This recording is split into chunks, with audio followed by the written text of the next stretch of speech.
Welcome to Out of Your Mind, near-death and out-of-body journeys, inspiring and uplifting conversations with those who have glimpsed beyond the veil. Get out of your mind and into your potentiality with your host, clinical hypnotherapist, biofield therapist, Reiki stage master, and death doula, Angie Briers.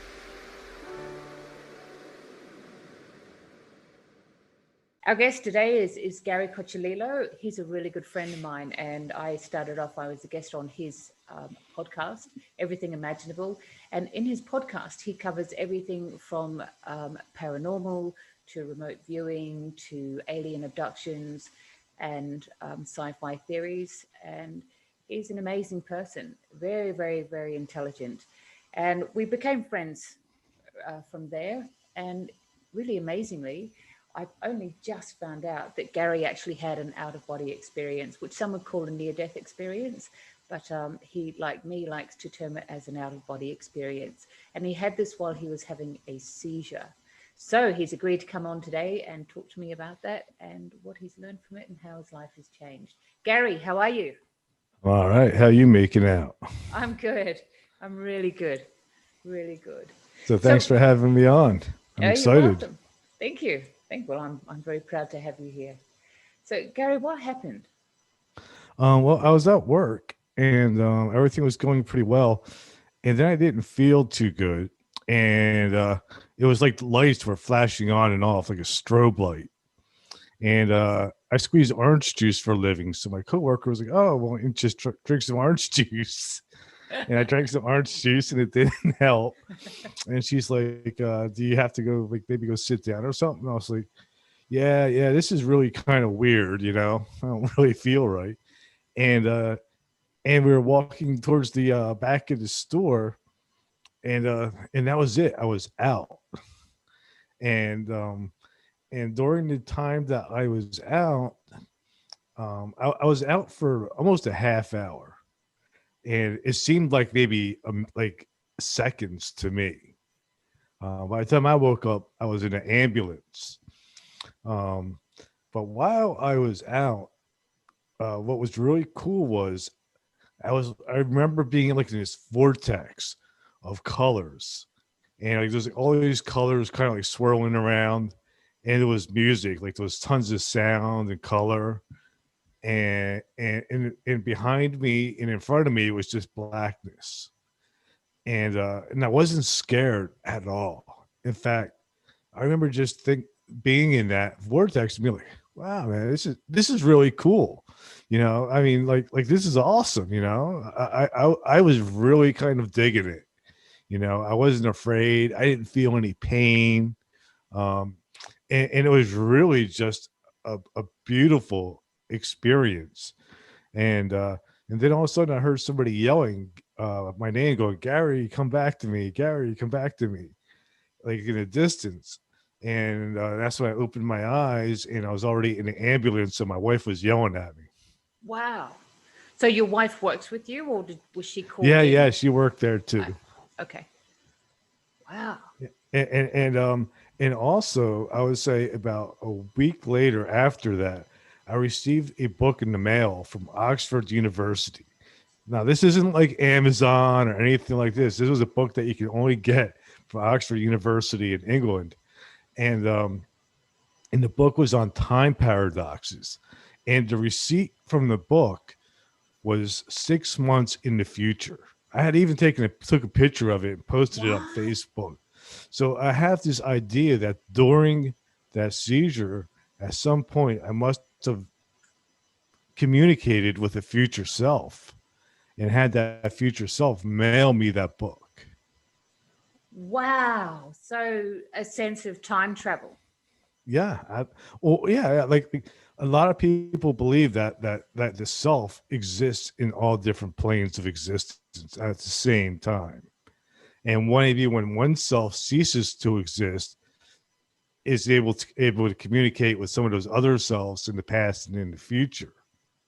Wow, that's incredible. And so, did you have any conversations down there? Like what would make you sort of go, right, I'm going to send that book back? Nothing. I have no idea. I don't have any recollection of meeting anybody Yeah. or talking to anyone. All I remember is the colors and the sound and the feeling, of course, because like there was just an incredible feeling of being free from my body. Right. Like And once you're separate from your body, there's really no more fear. yeah, yeah, yeah.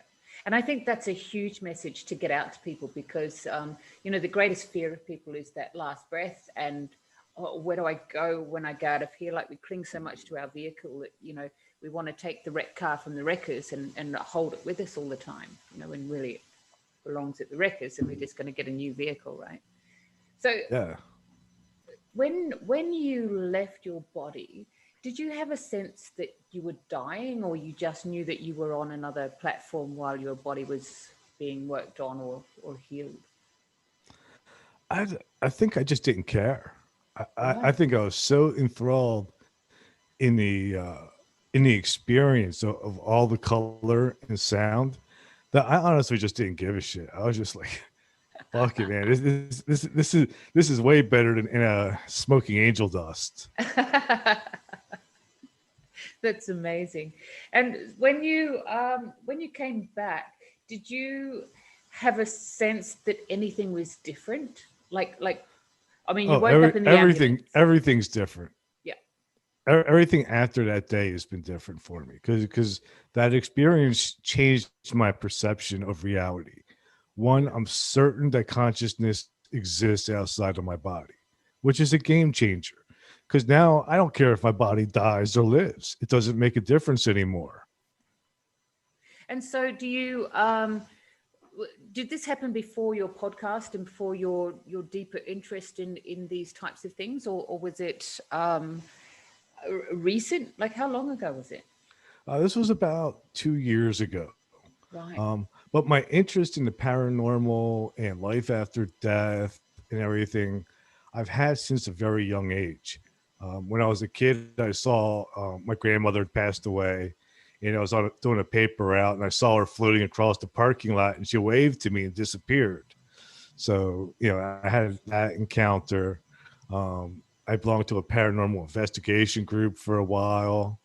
I did that. I was always interested in the occult and read tarot cards and did things like that.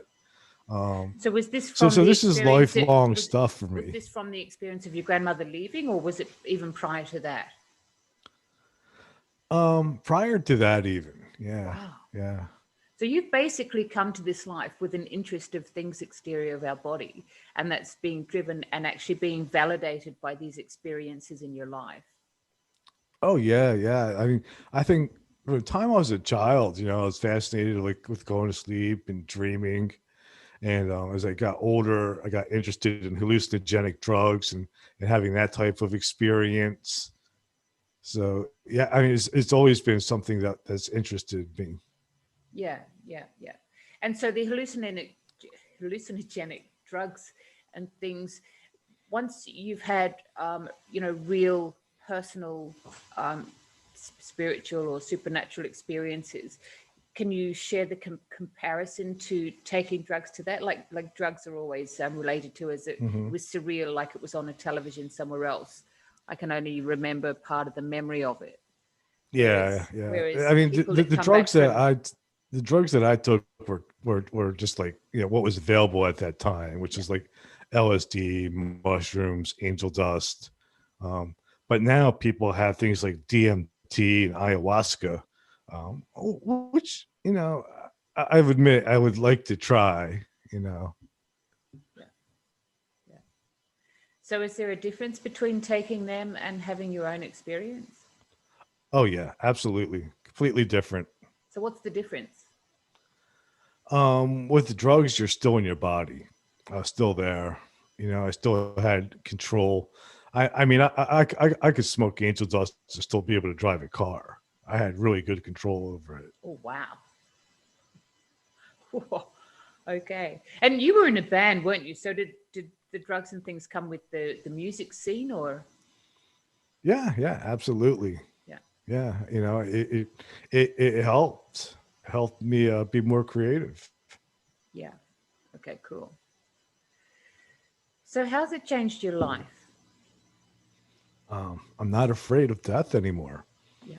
And I also, you know, with the podcast I've done, Sorry, I've got dogs hearing a that's dog cool. outside. Um, like back to the life after death thing, I would like to maybe talk about a couple other experiences that I had prior to the seizure, Great. um, which was one. Some of the things that got me fascinated also with sort of the life after death was, um, you know, first my uncle I had an uncle that got sick, and I stayed with him in the hospital while he passed away. How old were you then? So I was there, and that was like the first time I saw somebody die, and it wasn't really a big deal. Um, then the second time I was with my mom when she passed away a couple of years later, or not even a couple, maybe 6 months later. So how old were you? And this wasn't that long ago. I guess it was about 5, 6 years ago. Um, but with my mom, it was a real peaceful experience. It wasn't like, again, it just made me like not be afraid of death. And then later, I'm about to say about a year after that, my dad got sick and he wanted to die at home. So I had to do the whole hospice thing with him. And he was in and out of consciousness. And one of the things we did is we put a baby monitor in the room with him. And as he was passing or going through that Bardo state, he was having full on conversations with all the other family members that had passed away. Yeah. Yeah. That's a very, very common occurrence. So I'm like 100% convinced now that there is definitely like consciousness exists outside of this life. Yeah. Cool. And so how does your podcast, like you talk to some really, really interesting guests, like you get guys that have worked in the government in remote viewing and those sort of things, like really incredible guests. How do their experiences and what they bring to the table shape your view on the possibilities of having these experiences here and now for all of us? It's a good question. And it's going to be kind of a long answer. Yeah, I would sure. say like the first guest that I really spoke in depth about this was somebody named Jim Willis. And Jim Willis was I believe it was a Protestant or Baptist pastor for 40 years. And the same thing happened to him that happened to me. He had an epileptic seizure. And afterwards, it completely changed his view of reality. And he left the church. He wrote a couple books. And then he kind of went and he lives off the grid now and just writes. And when I talked to him and I realized that me and him had almost identical stories. Like the biggest difference between me and him is like he doesn't take medication for his epilepsy. So he'll purposely kind of have these seizures where if I did that, my wife would kill me because they keep taking my driver's license. Oh, okay. So I have to kind of be, responsible with that. And I can't just walk around and have seizures all day just because they're cool. Yeah. But that was my first guest in that area. And then since then, must have had, I'd have to say 15 or 20 guests that have all had NDEs. Right. And some of them have similarities and some of them have differences. The two people that I talked to that really made me think were one was I think her name was Mary Helen Hensley, and the other one was PMH Attwater. And PMH had 3 NDEs, and each time she experienced something different, which tells me that an NDE isn't necessarily always going to be the same thing where you're you're flying into the light and seeing your family and getting healed and all of that. I've heard those stories. I've heard them, from several different people, and I do believe them. But I believe that each time you experience what you're supposed to experience. And I also think what I believe, what I've learned is that with near-death experiences and dying is it's not going to go against your belief system. It's always going to fall within what you believe. If you're a believer in heaven and angels and stuff like that, that's what's going to happen, because that's going to be the easiest way for you to transition from this realm to the next. So whatever is the easiest route for you at that particular time is what a person is going to experience when they are going through death. Yeah, absolutely. And I'm a great believer of that, from all of my experiences in my life and my research, is that it appears to me that everybody has the experience that they would on some level expect, and then it kind of floats or merges into what the experience is going to be, and it makes perfect sense to me. Whereas a lot of people sort of argue, and there's a lot of things of like, but how can this be, because I'm a Christian and it shouldn't be like this, or other people are like, well, I'm an atheist. And I've spoken to atheists that have had near-death experiences, and they say, yeah, I was just like in this black place that was just really, really peaceful, and I was there for a long, long time, and then gradually this little pinprick of light came, and so therefore I was ready to kind of move to it. I've even had some that they were sitting in the ground, because they felt, in conversation afterwards, that they said, yeah, I always kind of believed that I'd just go to dirt, and and then they kind of floated up out of it. So you're dead right. New Zealand Maoris believe that when they die, they fly to the top of New Zealand and they jump off. And, a lot of them have that experience and then go to the light. And I think that's a very, very valid point. And so therefore, it affects how we take in beliefs around us here, right? Yes. So for me, what I've taken out of all of this in my life is to say, it doesn't matter where I'm going. Like, it doesn't matter what's going to happen from here. All I know is that to be the best that I can be here for me and for my legacy, and then whatever may be will come on the other side. And, you have people like Alan Watts and people like that talk about these things in the same way, that it really doesn't matter what's going to happen there. It actually matters what you do in this moment, and so living life with great depth and integrity, I think is a huge key to that. Possibly. I would say in some ways I almost look at it the other way, that what I do in this life doesn't really make a whole lot of difference, because this is not the real me. Right. And it's also not the only version of me. Yeah. So how does that affect what you do then? Do you sort of like, well, it doesn't matter what I can do. I can be a badass or like your show is full of integrity, and you as a person and a friend is, you have a lot of honor inside you, apart from your smart aleck exterior, which is always fun to chat to. But, like you don't walk through life with a carefree attitude. So your conversation to other people who may be listening are not like, yeah, just go rape people and pillage. No, yeah. I don't believe that doing stuff to harm other people is the way to go. Yeah. I think you're just, I mean, you're just creating bad energy is what you're doing. And, and there's always going to be consequences to actions. So I certainly don't believe that.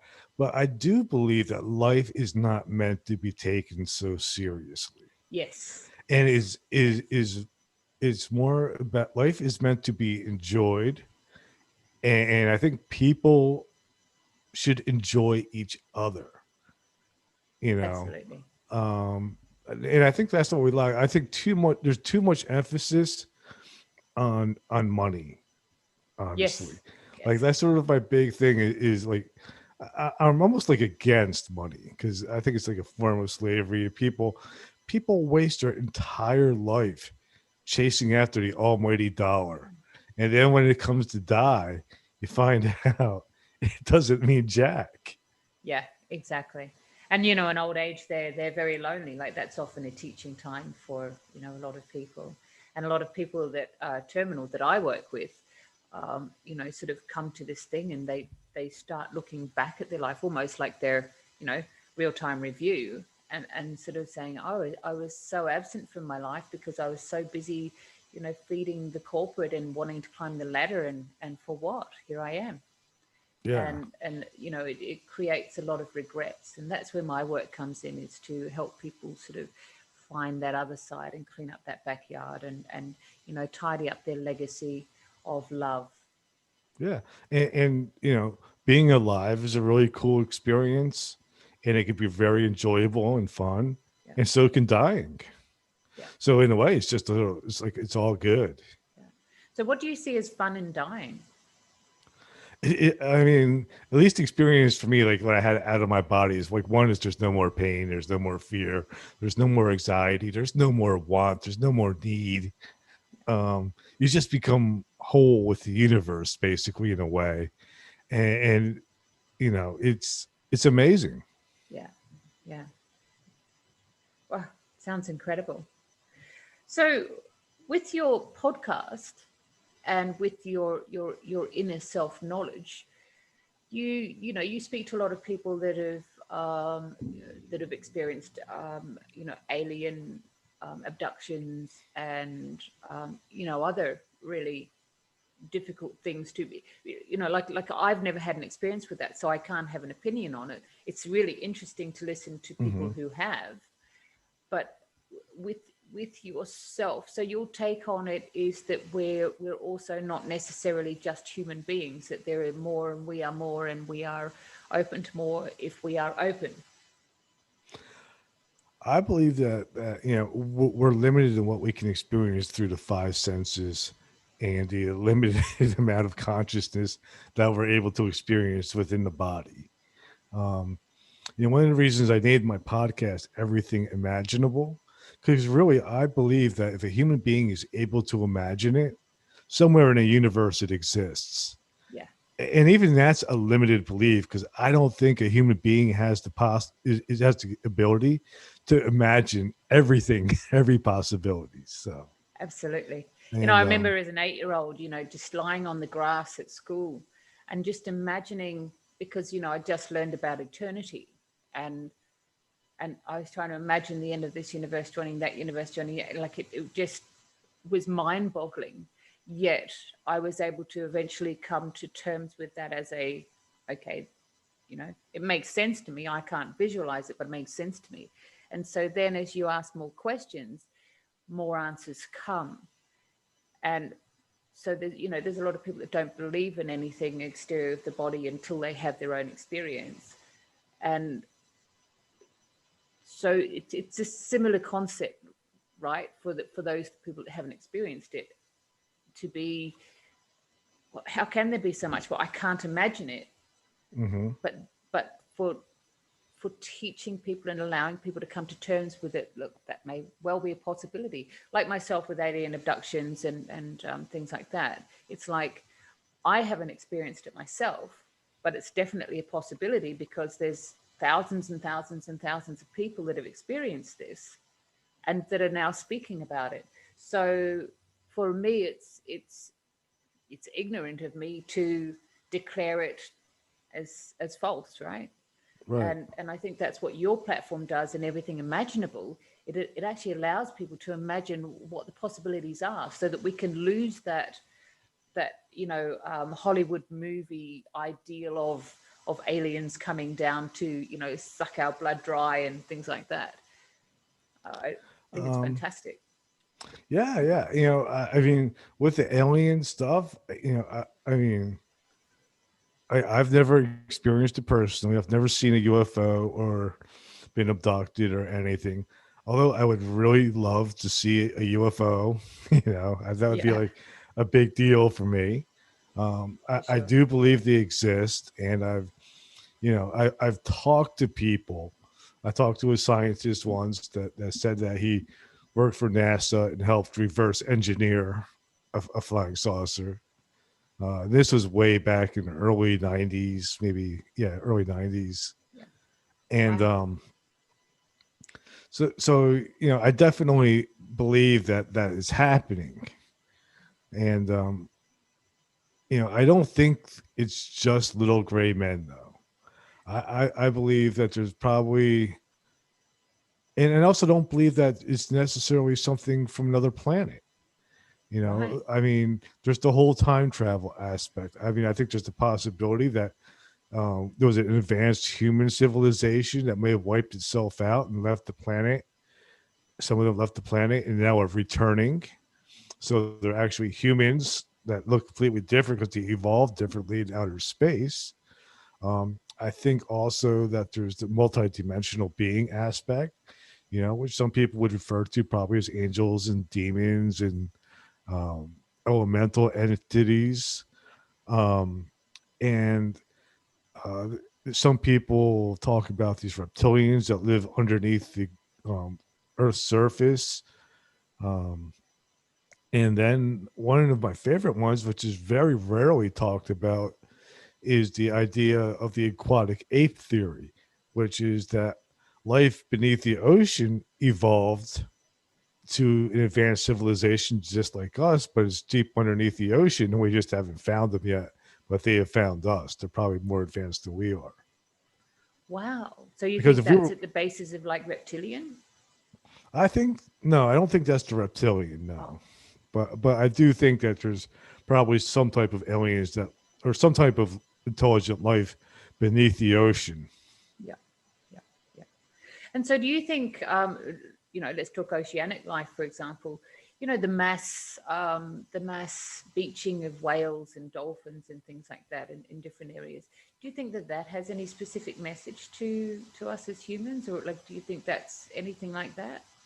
Because, they often do Yeah, autopsies on them and they can't see anything that's actually physically wrong with them that would have made they've them do actually that. figured that one out. Apparently, they use some type of um, sonic sound device to use that ships use to map the bottom of the ocean, and it messes up the sonar that the whales, dolphins use, and they just beach themselves to get away from the sound. Right. Right. Oh, that makes sense. So, well, what about in areas where there's, no great shipping lanes and things like that, like Um, Barrier Reef and mhm. Yeah, I mean, I think there's a lot. I mean, we know more about outer space than we do than what's underneath the ocean. true. So there's so much possibility there. Again, I think sometimes it's hard for us to imagine the possibilities. At least it is for me. Yeah. I'm sure there's people out there that are a lot smarter than I am, and and have a lot more information on the ocean than I do, Yes. that can come up with different theories on that type of life. Yeah. Beautiful. There's an animal communicator. I've forgotten her name. She's from Europe. I'll look it up.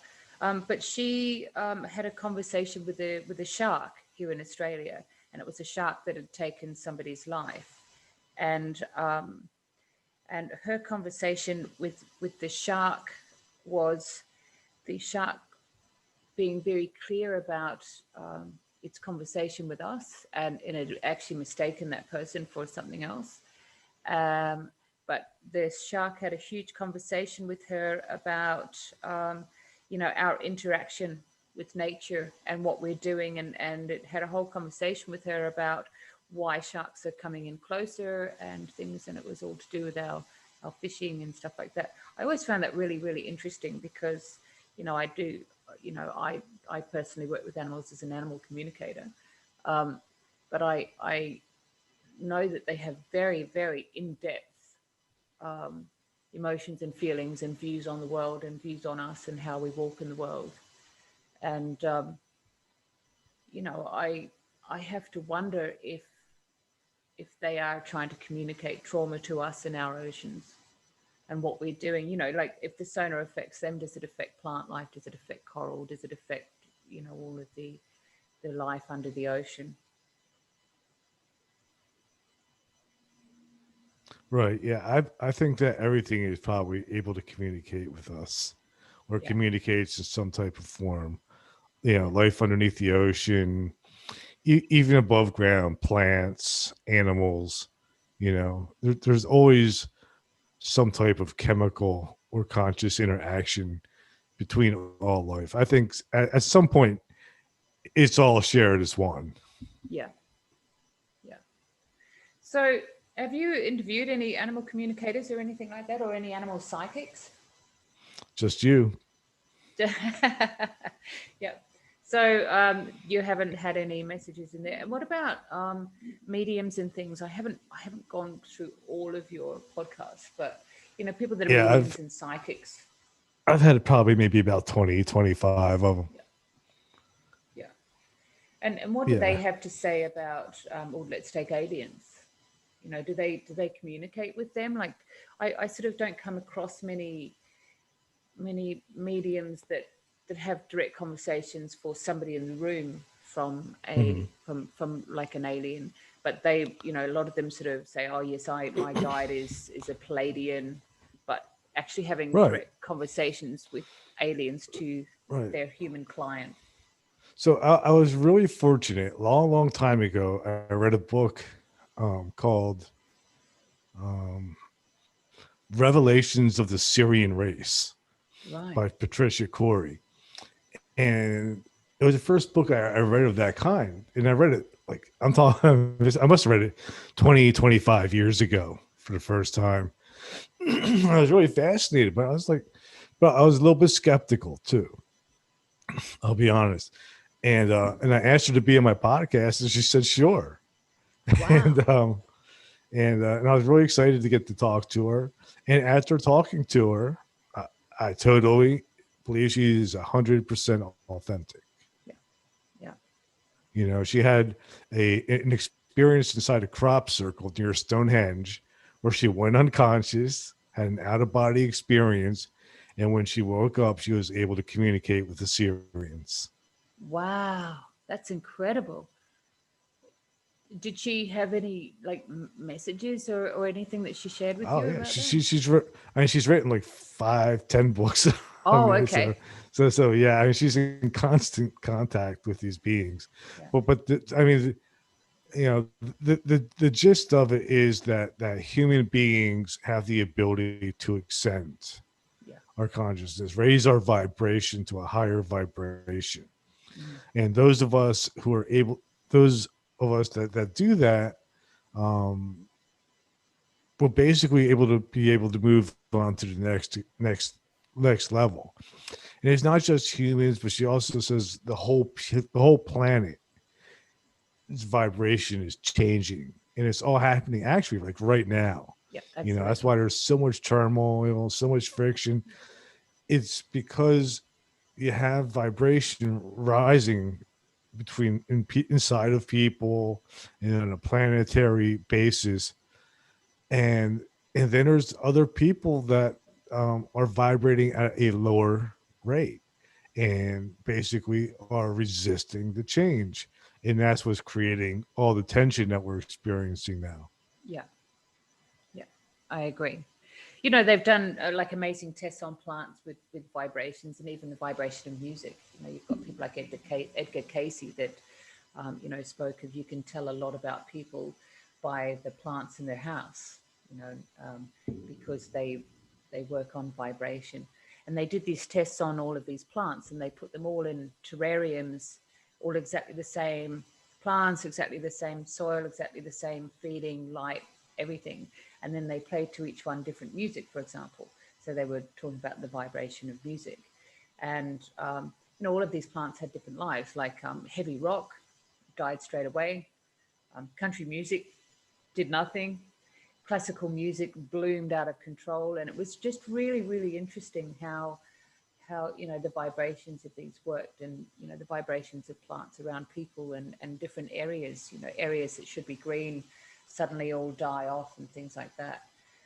And so I'm a great believer in vibration, and I actually believe our soul travels on vibration. And you can feel vibrations off people, and you can know that they are of a lower vibration just simply by seeing them across the street and then finding out afterwards that, yes, they were definitely a very lower vibration.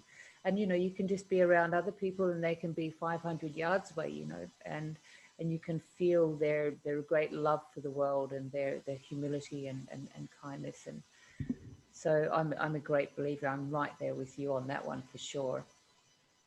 So what's the answer? We all begin to bring our own vibration into a better state, and then it sort of blooms out and mixes with others and overcomes the darker vibrations. Or I guess we'll have to wait and see. I mean, I don't think, I think just like any transition, it's going to be hard, and I think that's why what we're going through now is we're going through a very transformative phase. And I think the important thing, and one of the things I try to really talk about a lot on my podcast, and it's in direct relation to the out-body and near-death experience, is no matter what happens on this physical plane, whether it extends or does not extend, everything's still going to be okay. Yeah. Because if it doesn't, chances are the whole thing's just going to start all over again until it does. Yeah, absolutely. And do you think we walk as individuals, like we walk alone in this life, or do you think we have guides and, people that watch over us from the other side? Like, how's your connection with that? I definitely feel a connection to, family members that I've lost and friends that I've lost. I still feel kind of their presence with me. Yeah. As far as a spirit guide, I mean, everybody I talk to says there is. I personally have not felt it, or at least not knowingly, Yeah. Then again, if I look back at my life and and all the situations I've put myself into where I should have either died or gone to jail or something, and I didn't, it does make me think like, I've really been kind of lucky. Yeah. Yeah, absolutely. And maybe that is some kind of spirit guide. Yeah. is kind of like, keeping me out of trouble. Yeah. Like you imagine that if you'd actually come here, for example, to do what you're doing now, is to create a platform for this voice to get out there and ask the right questions of people. So if you imagine that you came here to do that and you came here, clearly you came here with an interest in all of these different worlds beyond the physical, and so an innate birthing with that, and then continuing that through, perhaps there have been people watching over you and going, oh, try the stuff, Gary, but whatever, and then eventually, Gary, it's time to grow up and go and do your work. No, I hope not. I mean, I still love sex, drugs, and rock and roll. I'm sure your wife would be pleased to hear that. She'd be like, oh, God, Gary, whatever. You talk a big game, mate. I think she must be the person that laughs most in this world. Your humor must just keep her just so happy. It drives her nuts, actually. Oh, that's too sweet. Yeah. Sorry, what were you saying? I was just going to say, I'm used to getting hit in the ribs with an elbow quite a lot. So does she listen to your podcast with her rolling eyes? Oh, I don't think I think she's afraid to listen to it, actually. Oh, that's too good. That's too good. Gary, it's been amazing to talk to you. So where can people find your podcast? You can find it on any podcast platform. It's on Apple, Spotify, Deezer. It's on Amazon Alexa and Audible now. I have a couple things on YouTube, not a whole lot. Yeah. And you can also go to everythingimaginable2020.com. Beautiful, beautiful. You know what I love about your podcast? You've got a great voiceover at the front end of it and the back end of it. It's a very, very cool intro and outro on it. Somebody named Angie Briers did that for me, and I really appreciate it. That voice will travel. Hey, I'm going to put the links for that down the bottom. In the blurb that goes with it, but I'll also put your website across here. Now, Gary, what I wanted to ask you was, out of all of your incredible podcasts, if you were sitting here with me and we had in the room with us somebody that's just been diagnosed as terminal, and they are looking down the barrel of the most terrifying journey, what would you advise them out of your podcast? What is the most interesting podcast for them that will inspire them and help them find peace? So say, for example, I have listened to many, many NDEs, and my fear has always been that last breath, right? I'm sort of like, the choking thing, the whole suffocating thing is terrifying for me. But then by listening to a lot of NDEs, I actually hear that, there's one guy that he was driving down the highway on a really, really rainy night. And I've forgotten his name too, but I'll find it and put it across here. I was driving down the highway on a really, really rainy night. And then all of a sudden, I was lifted out of my car and I was looking at my car traveling along the freeway. And then I saw another car come and hit it. So he actually wasn't present for for that last breath. Like he was pulled out of there by whoever it was that was watching over him, or his higher self, or angels, or whatever it was.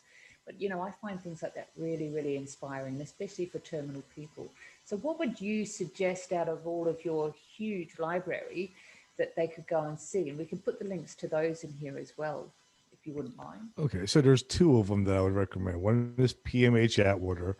I mean, she's the godmother of NDE. She wrote the first books on it. She's the first person to really bring it into light. And she's done, I think more than like 60 years of research on the subject. Yeah. So she's definitely one.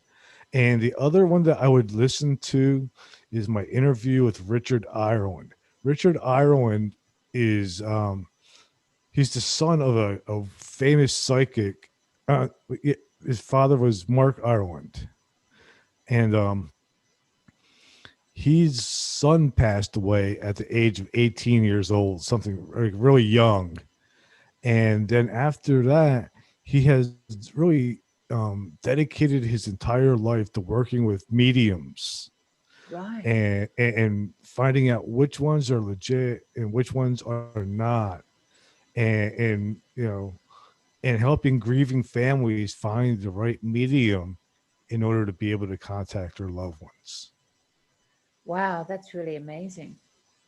Really, so those beautiful. Are the two that I would definitely check out. Yeah. Have you had a medium give you a reading on air at all? Like a good one? Yeah. I actually, not a medium. I had a psychic. Well, I guess he was a medium. His name was Artie Hoffman. And it's kind of a funny story, because he goes, I see the number 21. And I was like, well, my dad's birthday was the 21st. And he goes, well, your dad says to keep doing what you're doing. And I was like, okay, but like my dad was like a grumpy dude. He was never happy. He was never encouraging, and I said, that can't be right, man. That's not, my dad would not say that. My dad would just tell me to screw off and go mow the yard or something, Get a real job. And, yeah, that was definitely my dad. And he goes, no, your dad sees things differently now and this and that. And I was like, oh, all right, whatever. I kind of took that with a grain of salt. And while promoting my podcast and some of the groups, one of them was a psychic medium group. And one of the psychic mediums just randomly sent me a message in Messenger saying, hey, does anybody that has passed on used to call you Hey Gar? Wow. And I was like, well, yeah, that's definitely my mom. And he goes, well, your mom says, just keep doing what you're doing. What? Oh my God. And I think like the next day was the day that I interviewed Mark Ireland, and I told him about it, and he's like, "Oh yeah, that's a solid hit." Wow, that's incredible. That's incredible. When a message can be verified by more than one medium. Yeah, yeah, absolutely.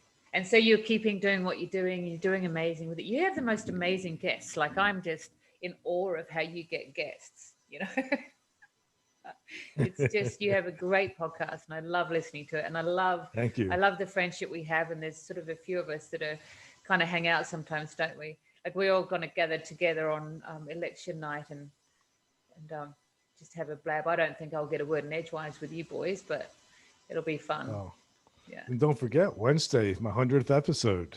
That's right. Yes, definitely being on that too. So I'll try to be funny or something. Yeah. Actually, I think tomorrow night I have a guy who wrote a book called Master of Reality, and this is kind of funny because he's really into Einstein and trying to continue Einstein's work. Right. And when I found that out, I was like, oh, that's pretty interesting, because my mom actually worked for Einstein. That's right. Yeah, because you've got like really super brain parents, right? Well, my mom was really smart. She was, she was. Oh, your mom was smart and your dad was grumpy. Yeah. My dad was just a grumpy factory worker. And so, I don't know. I think I'm a little bit of both, I guess. Yeah. That's too funny. And so, sorry. Yes. So you had him on. He was following the Einstein.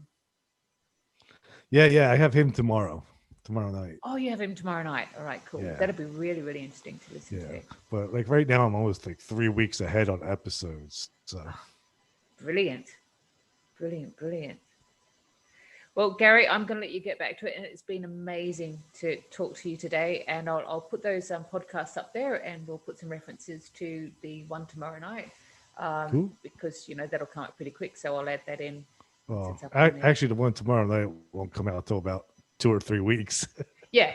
I'll go back and put it in. People will be watching this for years.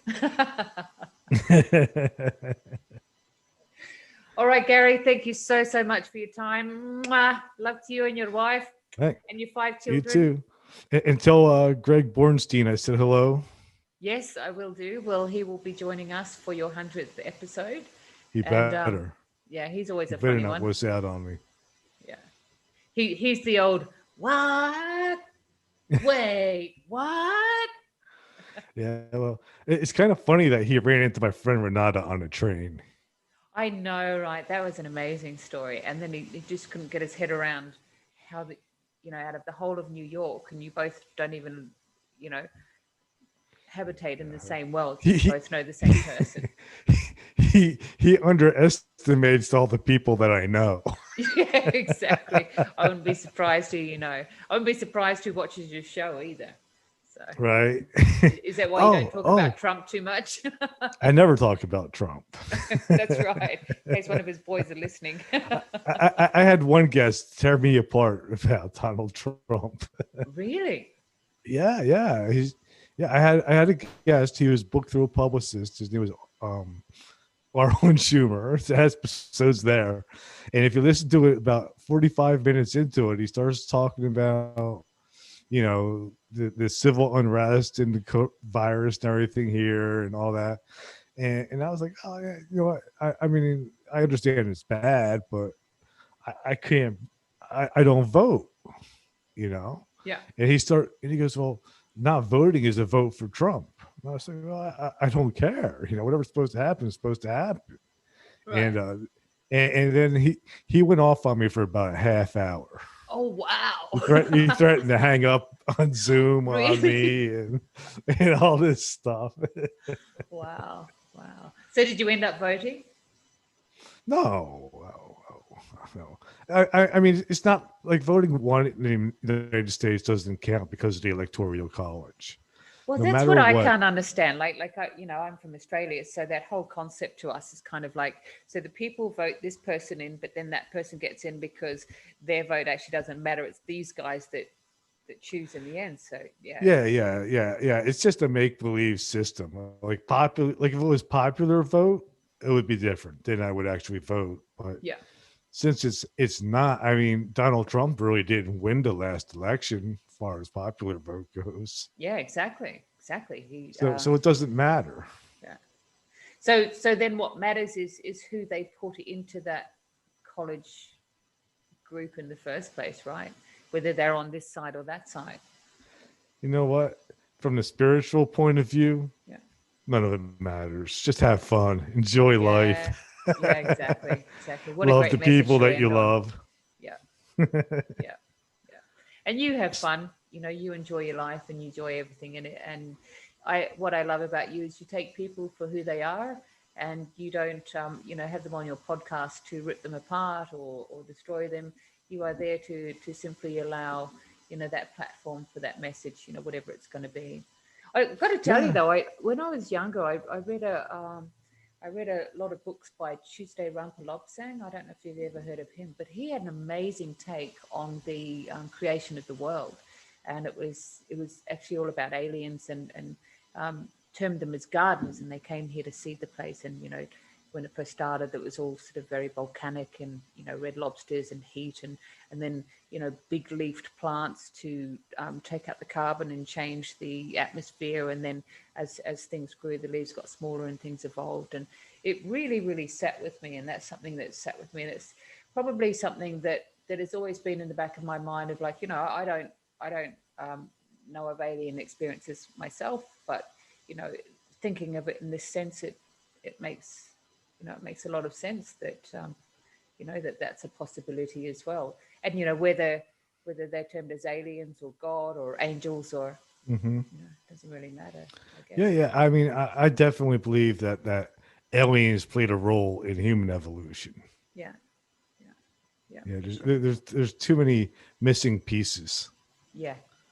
Or There to is, have, isn't there? yeah. The Darwin theory doesn't necessarily hold up when it comes to humans. No. And the whole Big Bang thing, to me, it's like, I mean, that's hard for me to get my head around, that we came from specks of dust and amoeba, like that sort of portrays billions of years. But to me it makes more sense of like, yeah, we went and took some people from there and we put them on there and we said, go forth and populate. Yeah. So Gary, thank you so much for your time. It's been an absolute pleasure.